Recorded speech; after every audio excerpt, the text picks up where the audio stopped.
Мен осы интернет желісінен бір байқап қалдым. Қазір осы дыбыс арқылы өрт сөндіруге болады деген осындай технология бар деп естідім. Сол қаншалықты рас?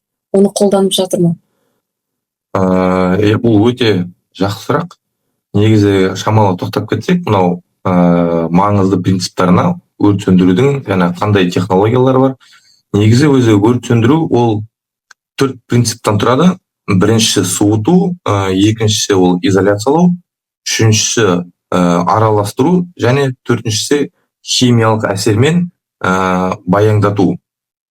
Традиционный және осы қазіргі таңдағы технологиялар ол біріншіден жаңағы су, көбік, әртүрлі порошоктар, автоматикалық системалар, робототехника бар. Бұл робототехниканы современный осы заманауи технология деп айтсақ та болады. Мысалы дрон, осы авиация, сосын жаңа жарылыспен сөндірудің де тәсілі бар.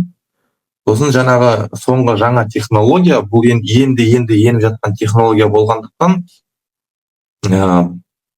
қазіргі таңда бүкіл мемлекеттер қолданып жатпаған шығар, бірақ енгізіп жатыр ақырын-ақырын.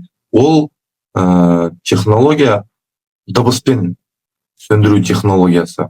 Бұл технологияның принципі негізі